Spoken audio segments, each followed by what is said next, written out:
Oke, kembali lagi dalam channel YouTube-nya saya, Soundman Abal-Abal. Kali ini saya akan mereview salah satu manajemen, tepatnya manajemen Hooper. Manajemen Hooper DSP 4800A dengan 4 input dan 8 out. Dengan 32 bit DSP digital audio processor. Juga ada input AES yang fungsinya untuk dikaitkan juga dengan mixer digital biar bunyinya lebih clarity begitu. Oke, selanjutnya saya akan menggambarkan atau mengajarkan cara setting dari manajemen Hooper DSP 4800A yang memiliki 4 input dan 8 out. Ini manajemennya, posisi nyala. Terus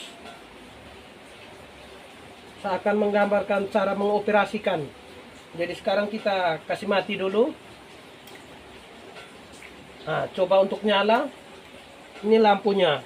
Posisi kalau kita sementara menghidupkan dan sistem loadingnya, ini lampunya sudah nyala. Kebetulan ini saya ada kasih mode semua dari 4 input dan 8 out, semuanya saya kasih mode. Oke, kita akan melihat menu apa saja yang ada di dalam manajemen Hooper ini. Pertama kita melihat dari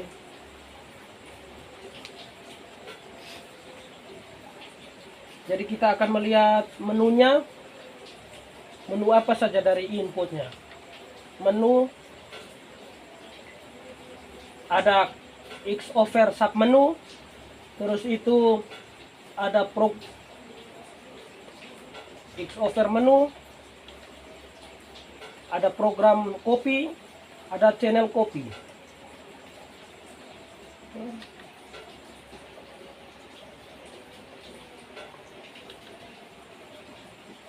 Jadi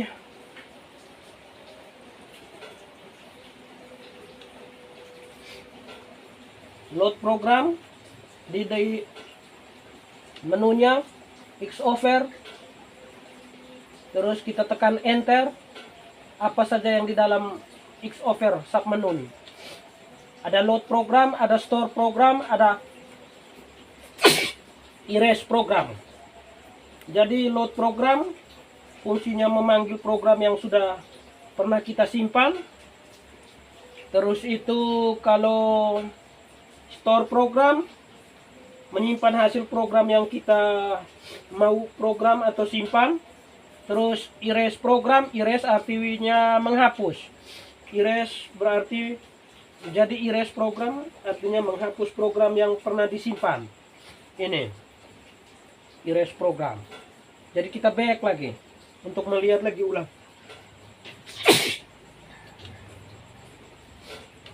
Kita tekan menu habis X over, tekan enter, ada load program. Jadi saya akan menjelaskan, kita akan melihat input di sini, inputnya. Ini cara untuk mengedit inputnya. Jadi pertama input A, ini input A. Input A-nya, menu pertama ada nama box. Kita bisa mengedit dengan cara memutar parameternya di sini. Tulis nama apa saja ini. Kalau sudah begitu, selanjutnya ada input delay. Terus itu ada polarity. Boxnya kita mau balikan fase atau tidak. Atau yang disebut polarity. Bukan box tapi kabelnya. Terus ada gain input. Terserah kita mau putar dari 0 dB sampai berapa dB atau minus juga bisa. Terus itu ada juga parametric EQ. Parametric EQ setiap input ABCD. Ini kan kita input mengedit A. Parametric EQ-nya ada berapa? Sabar. Satu kita tes sendiri. Satu. Mau cek untuk ke halaman berikut, tinggal tekan next. EQ 2, EQ 3, EQ 4, EQ 5, EQ 6, EQ 7, EQ 8. Ya, hanya EQ 8. Terus itu menu selanjutnya dari input ada noise gate. Terus, oh iya, inputnya dari menu dari input hanya itu saja. Nah, sekarang kita tekan back di sini. Back, ada back. Setelah itu kalau kita sudah edit habis untuk input A, kita mau menghilangkan ini, tekan SC. Terus itu kita mau mengedit kembali. Begitu selanjutnya.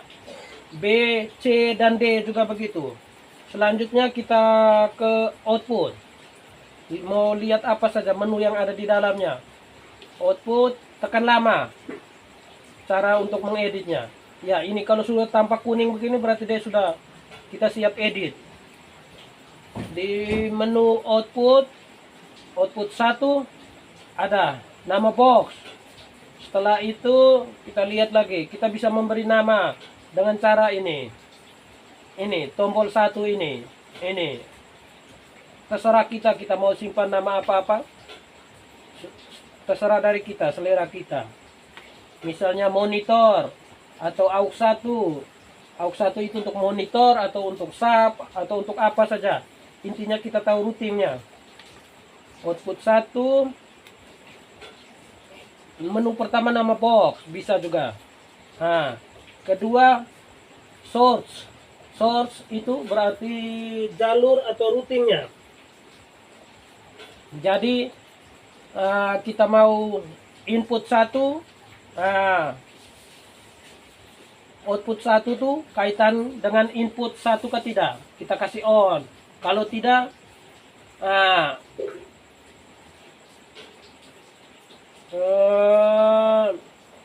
begitu juga ke output berikutnya. Output selanjutnya kita mau on con yang mana, begitu, source atau routing atau jalur. Terus itu ada gain input. Terus itu ada juga polarity atau membalikan fase dari kabel yang merah positif negatif bisa dibalik menjadi negatif positif, itu namanya polarity. Terus itu ada delay, setiap outnya ada delay. Ada delay meter per second, ada meter, ada per kaki, feet atau kaki. Terus itu ada, ini kita masuk ke ada menu HPF atau lokat. Di sini ada frekuensinya berapa. Terus itu kita mau ke bawah untuk menentukan dia punya equalizer. Equalizer di sini ada link relay atau LR, ada bezel, ada Butterworth.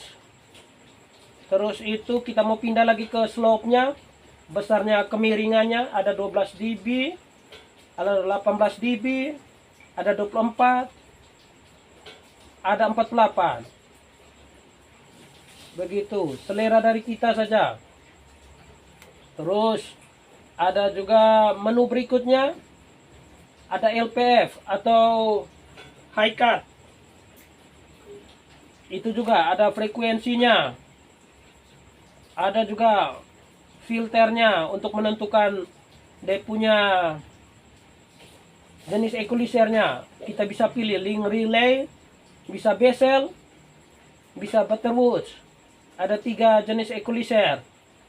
Tinggal putar di parameter 2. Terus parameter 3 fungsinya untuk memilih slope atau kemiringan dari equalizer tersebut. Ada 12 dB,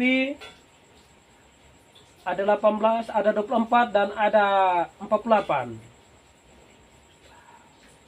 Itu dari LPF. Terus atau high cut. Terus ada parametric EQ-nya. Parametric EQ-nya ada berapa di sini? 2. 1 tadi 2, 3, 4, 5, 6, 6. Oh, jadi parametric EQ-nya ada 6 setiap outnya. Kalau input tadi ada 8, terus setiap outnya ada 6. Terus menu berikutnya ada limit. Ada limiter. Terus bisa juga ada limiter atau kompresor.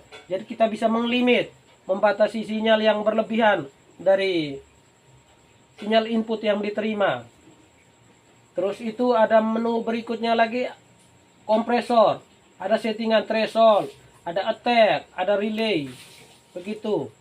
Terus kita coba lihat ke menu berikutnya. Oh, yang berikutnya, iya, masih dalam kompresor. Ini kompresornya kita mau kasih otomatis, bisa setting di sini, bisa manual juga bisa. Ada pilihan semua ini. Clip limb, berapa dB, above, rasio.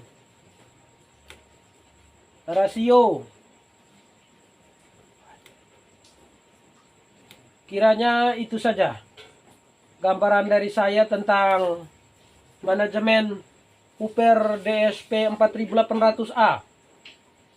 Ketika kalau kita mau kasih kembali, tinggal tekan ini. Ada tombol menu, ada back di sini. Tinggal tekan back. Nah. Sekian review dari saya tentang gambaran dari manajemen Hooper. Nah, saya akan menjelaskan sedikit tentang apa itu manajemen. Manajemen itu dalam bentuk digital. Jadi kalau di zaman sekarang orang kebanyakan menggunakan manajemen. Tidak saja manajemen Hooper, tapi salah satunya ini manajemen yang ada di depan saya, yaitu manajemen Hooper. Karena dalam satu alat ini yang disebut manajemen ada equalizer, ada kompresor, ada limiter, ada crossover, ada noise gate, ada HPF atau low cut, ada juga low pass filter atau high cut, ada gain input, ada gain out, source atau kita mengrouting atau mengetahui jalur. Jadi channel A itu tuh jadi input A, kita mau untuk output mana-mana saja.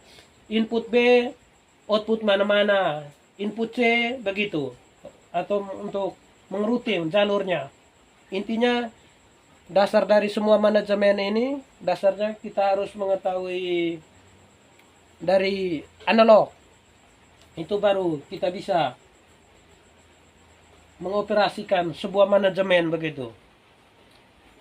Kiranya itu saja review dari saya tentang manajemen Hooper. Sekian dan terima kasih. Sekian video dari channel YouTube-nya saya tentang review tentang manajemen Hooper DSP 4800A. Kalau ada yang kurang mengerti atau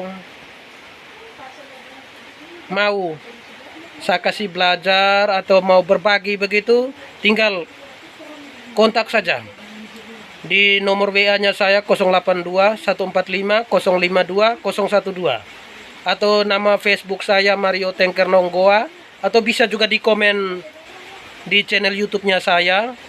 Kita sama-sama belajar untuk seakan-akan cara settingnya begini begitu. Jangan saja manajemen Hooper, tapi bisa juga manajemen yang lain. Sekian review dari saya. Salam satu hobi.